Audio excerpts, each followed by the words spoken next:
ରାତି ପାହିଲେ ଏକାଦଶୀ। ମା କହିଲେ, ରଘୁରେ କାଲି ଠାକୁରଙ୍କର ପୂଜା, ହାଟରୁ ଯାଇ କିଛି ସଉଦାପତ୍ର ଆଣିବା ପାଇଁ। ବେଳ ବୁଡ଼ି ଯାଉଛି ଯେ, ସଅଳ ଚା ନହେଲେ ବନ୍ଦ ହେଇଯିବ ହାଟ। ହେଲେ ମା, ମୋତେ ଗୋଟେ କଥା କୁହ, ସବୁ ଏକାଦଶୀରେ ତମେ ଠାକୁରଙ୍କୁ ପୂଜା କରୁଛ, କେତେ ପୂଜା ଆଉ ଉପବାସ ବି କରୁଛ। ସତରେ କ'ଣ ସେ ଅଛନ୍ତି ଆଉ ତୁମ କଥା ଶୁଣୁଛନ୍ତି? ହଁ ରେ ପାଗଳା, ସେ ଅଛନ୍ତି। ସେ ଖାଲି ମୋ କଥା ନୁହେଁ, ସେ ଆମ ସମସ୍ତଙ୍କ କଥା ଶୁଣୁଛନ୍ତି, ଆମ ସାଥିରେ ଅଛନ୍ତି। ବେଳ ବୁଡ଼ି ଯାଉଛି, ଜଲ୍ଦି ଯା। ରଘୁ ଡେରି ନ କରି ବଜାର ଚାଲିଗଲା। ହେଲେ ବଜାରରୁ ଆସି ଯେତେବେଳେ ମାଆଙ୍କୁ ପଚାରିଛି କି ଠାକୁରଙ୍କୁ ମୁଁ ପାଇବି କେମିତି, ସେ ଦେଖିବାକୁ କେମିତିକା, ସେ କ'ଣ ମୋତେ ଦର୍ଶନ ଦେବେ? ଏଥର ମା ତାଙ୍କର ବତେଇ ଦେଲେ, ସେ ଭାବକୁ ନିକଟ, ସେ ଅଭାବକୁ ଦୂର, ସେ ମୋ କାଳିଆ ଠାକୁର। ତାଙ୍କରି କୃପାରୁ ତୋତେ ବଡ଼ ମଣିଷ କରିଛି ମୁଁ। ଛୋଟ ପିଲାଟିଏ ହେଇଥିଲୁ, ବାପା ଚାଲିଗଲେ, ପରିବାର ମଧ୍ୟ ହାତ ଛାଡ଼ିଦେଲା। କେବଳ ତାଙ୍କୁ ଭରସା କରି ଆଜି ମୁଁ ଏଇଠି। ତାଙ୍କରି ଭରସାରେ ଆଜି ଏତେ ବାଟ ଆଗେଇ ଆସିଛି। ହେଲେ ମା, ମୁଁ ତାଙ୍କୁ କେମିତି ଦେଖିବି? ଆରେ ପାଗଳା, ଦେଖିବୁ କ'ଣ? ସେ ମୋ ଭିତରେ, ତୋ ଭିତରେ, ଆମ ସମସ୍ତଙ୍କ ଭିତରେ ଅଛନ୍ତି। କେବଳ ତାଙ୍କୁ ଦେଖିବା ବାଲାର ଶ୍ରଦ୍ଧା ଥିଲେ ହେଲା, ଭକ୍ତି ଥିଲେ ହେଲା, ଭାବ ଥିଲେ ହେଲା। ମାଆଙ୍କଠାରୁ ଏସବୁ କଥା ଶୁଣିଲା ପରେ ମହାପ୍ରଭୁଙ୍କୁ ଦର୍ଶନ କରିବା ପାଇଁ ବ୍ୟାକୁଳ ହୋଇପଡ଼ିଲା ରଘୁ। ନିଜର କର୍ମମୟ ଜଞ୍ଜାଳରୁ କିଛି ସମୟ ଦେବାକୁ ଲାଗିଲା ସେ ମହାପ୍ରଭୁଙ୍କ ପାଇଁ। କେତେ କ'ଣ ପୁରାଣ ଶାସ୍ତ୍ର ପଢ଼ିଲା, ତାକୁ ଭାରି ଆନନ୍ଦ ଲାଗିଲା। ତାର ଇଚ୍ଛା ହେଲା, ଯାହା ପାଇଁ ଏତେ ସବୁ ପୁରାଣ ଶାସ୍ତ୍ର, ଯାହାକୁ ପଢ଼ିଲା ବେଳକୁ ଦେହରେ ଶିହରଣ ଖେଳି ଯାଉଛି, ଯାହାର ଗୀତ ଶୁଣିଲେ ମନ ଆନନ୍ଦିତ ହେଇଯାଉଛି, ଯଦି ସେଇ ଲୋକଟା ମୋ ସାମ୍ନାରେ ଥାଆନ୍ତା, କେତେ ଆନନ୍ଦ ଲାଗନ୍ତାନି କି? ଏଇ କଥାଟା ତାକୁ ବାରମ୍ବାର ବ୍ୟସ୍ତ କରିଦେଲା। ସେ ସିଧା ଚାଲିଲା ଶ୍ରୀମନ୍ଦିର ଆଗକୁ। ହାତ ଯୋଡ଼ି ଦେଇ କହିଲା, ଠାକୁରେ, ତୁମକୁ ଟିକେ ଦେଖିବି। ମୋର କିଛି ଲୋଡ଼ା ନାହିଁ, ବାସ୍ ମୁଁ ମୋର କର୍ମ କରିବି, ତମେ କେବଳ ମୋ ସାଥିରେ ଥିଲେ ହେଲା। ହେଲେ ମନ ଭିତରେ ସାମାନ୍ୟ ଦ୍ୱନ୍ଦ୍ୱଟିଏ ରହିଯାଇଥାଏ। ମା ଯାହା କହୁଥିଲେ ସତ ନା ମିଛ? ସତରେ କ'ଣ ଠାକୁର ମୋତେ ଦର୍ଶନ ଦେବେ, ନା ମା ମୋତେ ମିଛ କହୁଥିଲେ ଭୁଲେଇବା ପାଇଁ? ତଥାପି ସବୁଦିନ ଶ୍ରୀମନ୍ଦିର ଆଗକୁ ଆସେ, ମହାପ୍ରଭୁଙ୍କୁ ମନ କଥା କହି କାନ୍ଦି ବୋବେଇ ଘରକୁ ଚାଲିଯାଏ। ଦିନେ ରଘୁର ଦେହ ଖରାପ ହେଇଥାଏ, ସେ ଆଉ ଶ୍ରୀମନ୍ଦିର ଆସିପାରିଲାନି। ହେଲେ ମନରୁ କିନ୍ତୁ ମହାପ୍ରଭୁଙ୍କୁ ଭୁଲିନି।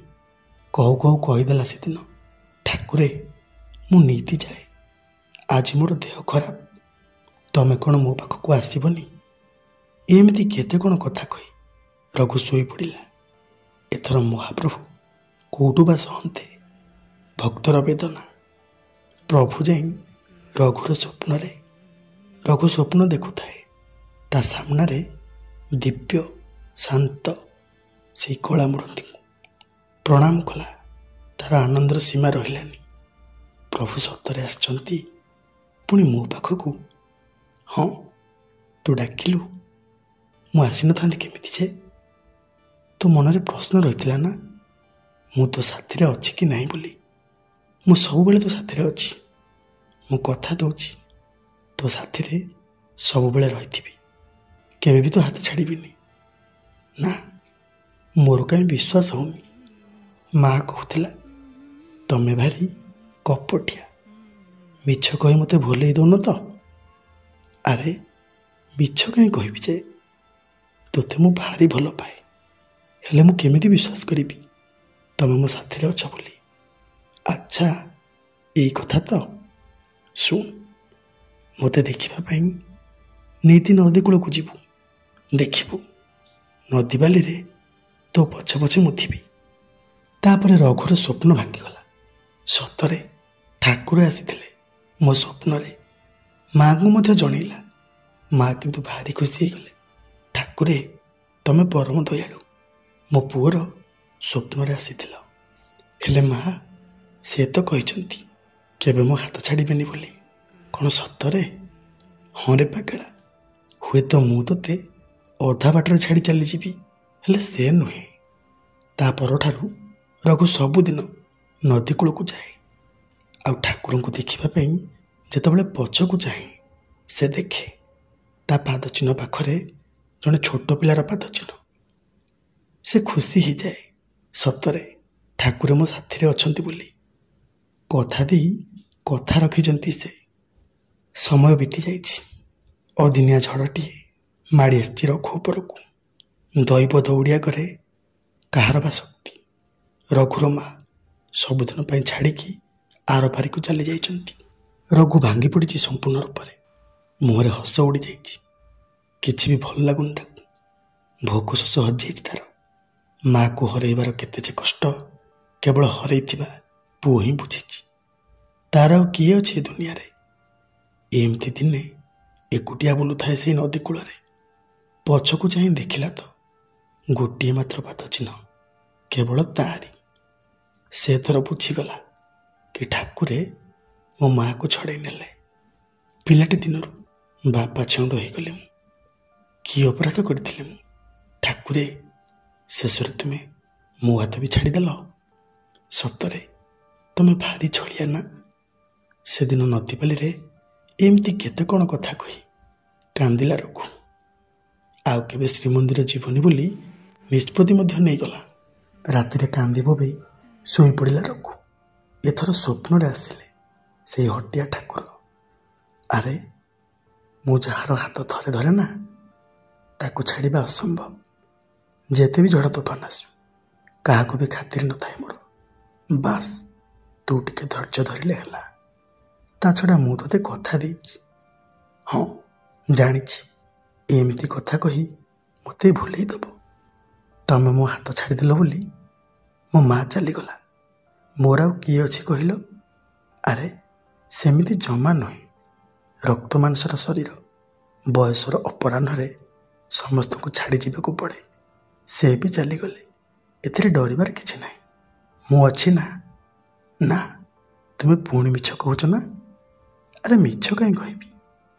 ତାହେଲେ ନଦୀବାଲିରେ ତୁମ ପାଦ ଚିହ୍ନ କୁଆଡ଼େ ଗଲା?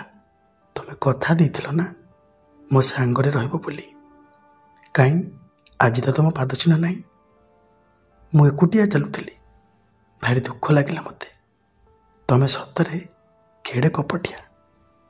କାଲି ବି ସେଠି ମୋ ପାଦ ଚିହ୍ନ ଥିଲା, ଆଉ ଆଜି ବି ମୋରି ପାଦ ଚିହ୍ନ। ମାଆକୁ ହରେଇ ତୁ ଭାଙ୍ଗି ପଡ଼ିଛୁ। ତୋର ମନୋବଳ ଦୁର୍ବଳ ହୋଇପଡ଼ିଛି। ଭୋକ ଶୋଷ ଭୁଲି ଯାଇଛୁ ତୁ। ଚାଲିବା ପାଇଁ ଶକ୍ତି ହରେଇ ବସିଛୁ। ଆଉ ଆଜି ନଦୀ ପଠାରେ ତୋତେ କୂଳରେ ଧରି ମୁଁ ହିଁ ବାଟ ଚାଲୁଥିଲି। ସେଠି ମୋର ହିଁ ପାଦ ଚିହ୍ନ ପଡ଼ିଥିଲା, ତୋର ନୁହେଁ। ମୁଁ କାଲି ବି ତୋ ସାଥିରେ ଥିଲି, ଆଜି ବି ଅଛି, ଆଉ ଆଗକୁ ରହିବି ମଧ୍ୟ। ତୁ ରାତି ପାଇଲେ ଜାଣିବୁ। ଏତିକି କହି ପ୍ରଭୁ କୁଆଡ଼େ ଚାଲିଗଲେ। ଆଉ ରଘୁର ସ୍ୱପ୍ନ ମଧ୍ୟ ଭାଙ୍ଗିଗଲା। ସେ ଉଠିକି ଦେଖୁଛି ତ ତା ସାମ୍ନାରେ ପୁରୀରୁ ଆଣିଥିବା ମହାପ୍ରଭୁଙ୍କ ଫଟୋ କାନ୍ଥରେ ଝୁଲୁଛି। ସେତେବେଳକୁ ସେ ସବୁ ବୁଝି ସାରିଥିଲା। ଆଖିରେ ତାର ଲୁହ ଆସିଯାଇଥାଏ।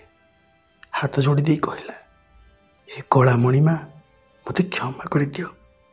ତୁମକୁ ନେଇ ମୁଁ କେତେ ପ୍ରଶ୍ନ କରିଛି, ସବୁବେଳେ ତୁମକୁ ଗାଳି ଦେଇଛି। ହେଲେ ତୁମେ ଯେ ଏଡ଼େ ଦୟାଳୁ, ମୋ ହାତ ଛାଡ଼ିନ କେବେ। ତୁମର ସେଇ ଚକା ନୟନ ଆଗରୁ ଏ ଦୁଃଖୀ ଭକ୍ତକୁ କେବେ ଅଣଦେଖା କରିବନି ଠାକୁରେ।